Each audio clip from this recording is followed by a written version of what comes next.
Hey guys, it's Chesapeake.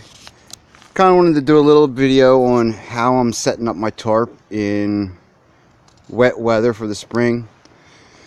It's about 50 degrees out right now, and it's supposed to get down to 32 to 36 tonight.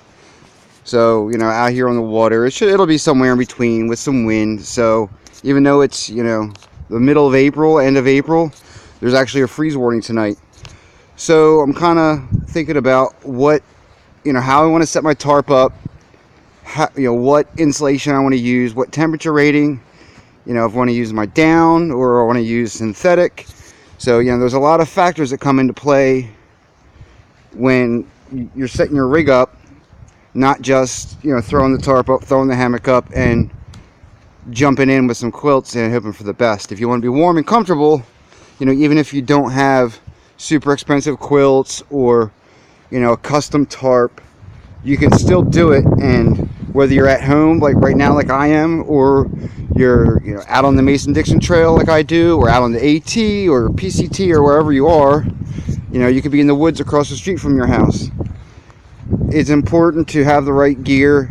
You know, even if it's not expensive gear, it's important to have the right gear and have a little bit of knowledge. So I'll go over on how I, you know, not just showing you how I set it up, but, you know, I'll give you some close-ups so you can see exactly what I do, how I do it.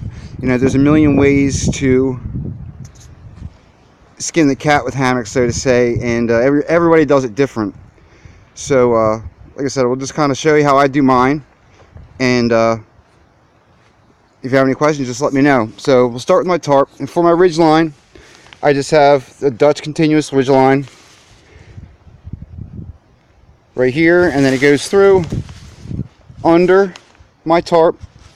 When it, you know, I have a lot of wind here, so you could put your tarp over your ridge line or under, but it's got a saw shackle on each end that connects to the grosgrain loop on the tarp, and by sliding, loosening, you know, one end or the other, you can center your tarp after you put the ridge line up. Usually here, you know, most of the year I'll run my ridge line underneath, just because you can see right now, even with my panel pulls, look at the wind I've got. So I really want all of the, you know, the structure I can get with it. To, you know, I've got shot cord loops on all my guy outs. So, you know, I really want to have some structure points and some failure points. So let's continue on. On this end, it comes out, you know, goes through the saw shackle, around a tree, into the Dutch hook there. And then inside you can see, I pull it back, how the side with the panel pulls, I've got a lot more room versus the side where the panel pulls aren't staked out and pulled out. So having panel pulls is a huge help. Right now I've just got my doors on this end. I just got a shot cord loop. There they are. Lark's headed onto the grosgrain loop right here. And then just to keep it out of the way for the video, I've just got my double-sided mitten hooks run up to the ridge line.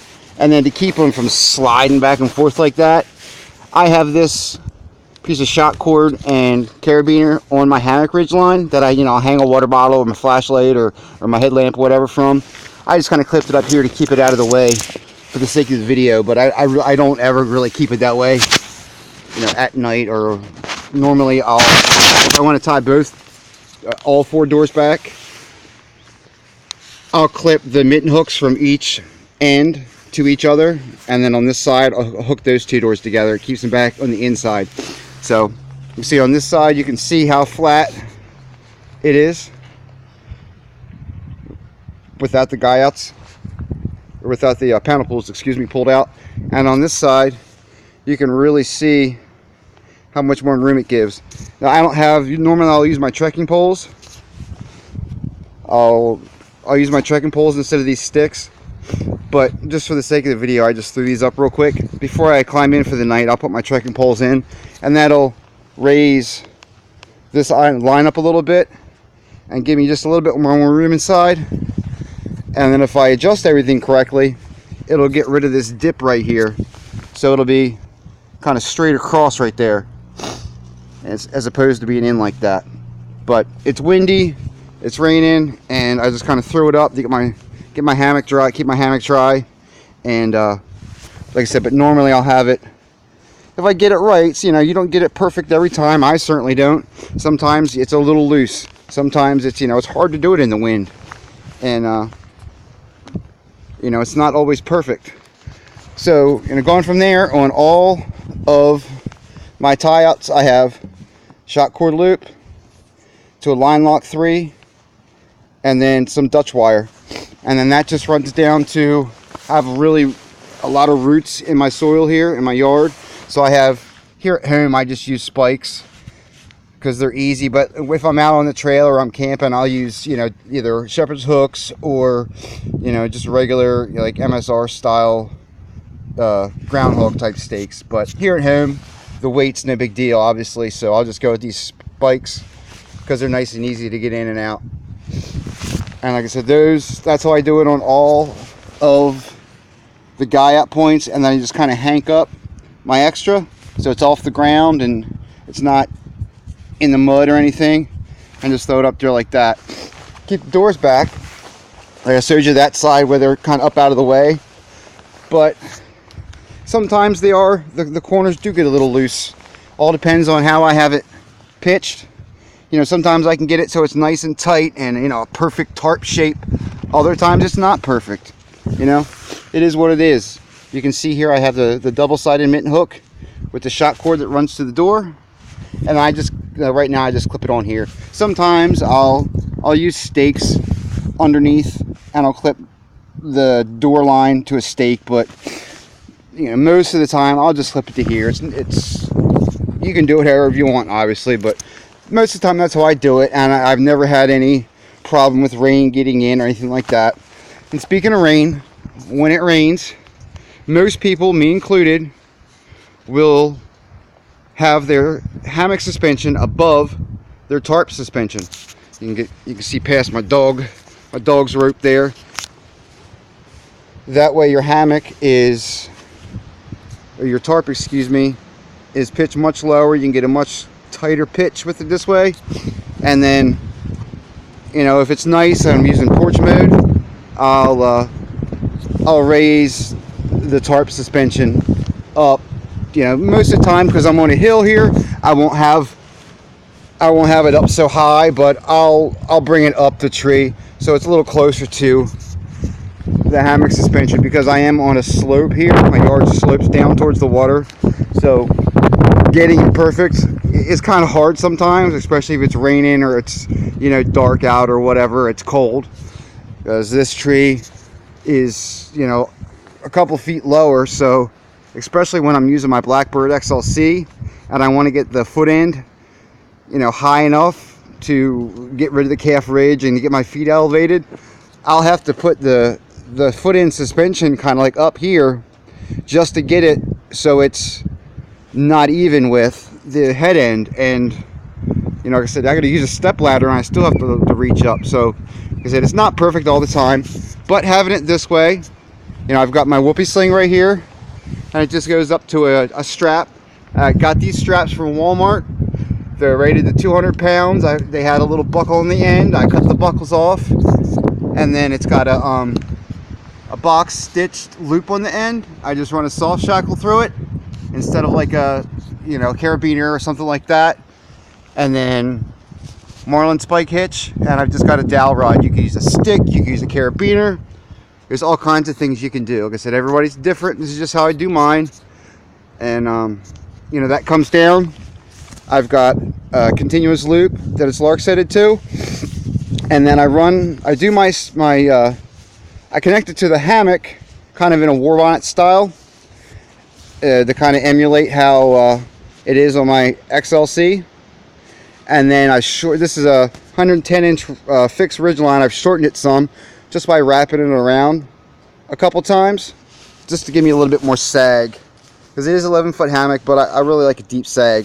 So right now, when the hammock's loaded, I can twist up the ridge line pretty good amount. It's not guitar string tight, like you'd see on a Hennessy or something like that. And there's a lot of new, you know, beginner hammockers now, and some people might not know how to set up their ridgeline. So that's just, you know, how I do it. When it's loaded, I can reach up, and you want some play in it. You don't want it hanging down in your face. You don't want it guitar string tight. And to get that, you know, you really want a 30-degree angle in your suspension. That's, you know, that's a must. Some people will just take their suspension, run it straight out from tree to tree, and their hammock's stiff as a board. That's how you like it. And then you do you. And if somebody says otherwise, tell them to F off, really. And, you know, you do whatever makes you comfortable, but most people do it this way. And for my hammock today, I've got my DIY argon hammock. It's a 1.6 argon. It's got a really cottony feel. You can see I did a video review on it last year when I made it, so I won't go really over it too much. It's got my double nani mod in it. You can really see it here. It's just the hem edge right here has shot cord going through it, and that doing so with the cord locks keeps the ends not floppy. So you can see this side is bunched up, kind of creates like a little foot pouch right here. That also keeps your top quilt in, your sleeping bag, your pad in at night. And then this side I have to show you, it's not scrunched up and with the shot cord inside. You can see it's kind of loose here. I'll swing the camera up. So, you know, this is my head side over here, and then my feet go over here. So I've got this little pouch where the nani mod is, and it's really easy. You can get them made this way. You know, the first ever one I did was my Equip double hammock, and it had a small channel like this where the hem is, and I just took a lighter and I think it was like a paper clip, and I heated the paper clip up, burned a hole in, you know, a couple like 2 feet apart on the hem so I could access the channel there, and just ran the shot cord through.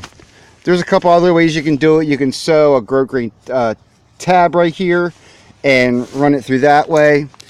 You know, it all depends on how you want to do it, but that's how I do it. It's a Zing It ridgeline. I've got a ridgeline organizer from Simply Light Designs. I think it's 1.1. It's real nice, Simply Light. I could adjust it and then keep it tight. And then up on this end, I've got my mitten hook for my Hammock Gear Econ pillow, which you can see in, I believe, the video review of my minus 10-degree quilts. It's a really comfortable pillow. They have an XL size and a regular size, and this is the regular size. And then you can see here the end with my doors, and there, you know, there's really just a tiny little gap, but no water gets in. If it starts to rain really hard, I'll put some I'll put something on to keep it from dripping through on the suspension. But other than that, I'll probably most likely use my Snugpak under quilt tonight and my new 40-degree Econ burrow, and see how it goes. I usually while I'm here at home, I have this little tote. I keep all my stuff in it. I've got my underquilt protector, a jacket,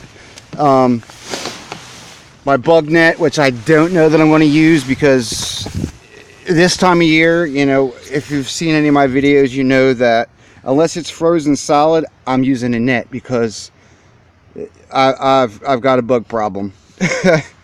So I might not use it tonight. I haven't decided yet, but I keep it out here with me. I keep some extra stakes. You know, there's just all kinds of various stuff I keep in here. I close the top, and then I can use it as a little table. I'll put my candle on there, my soda, you know, whatever. And then I usually have like a pad or a little piece of rug, or some Tyvek is great. I'll put down here on the ground, so when I get out, I have something to step on, so I'm not stepping in mud or grass or whatever.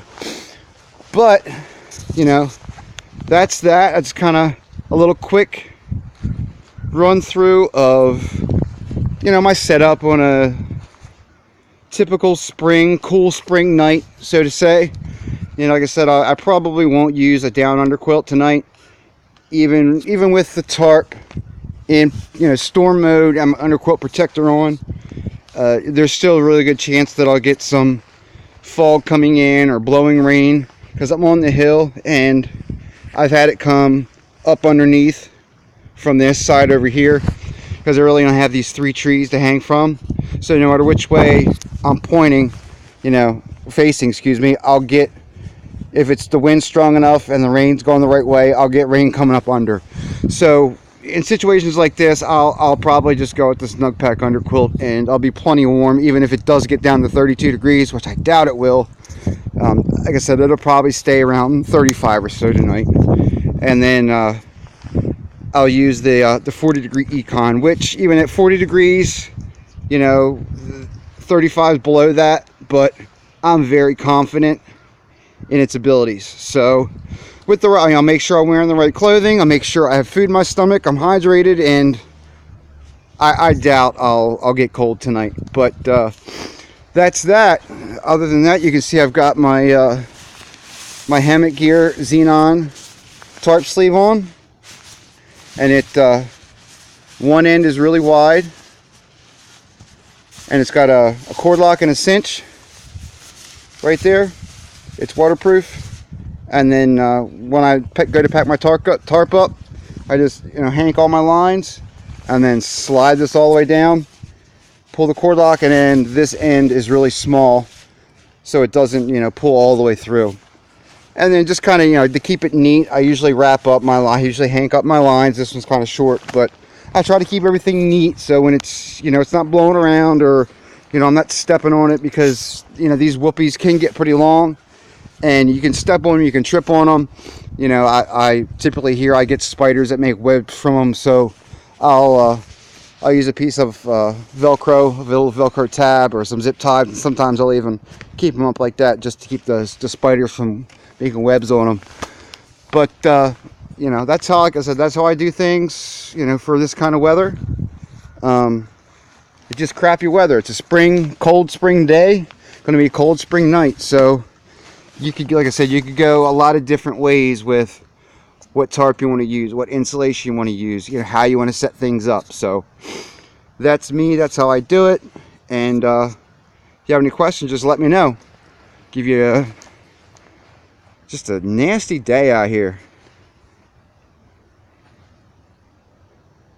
Alright guys, it's Chesapeake, and I'll see you next time.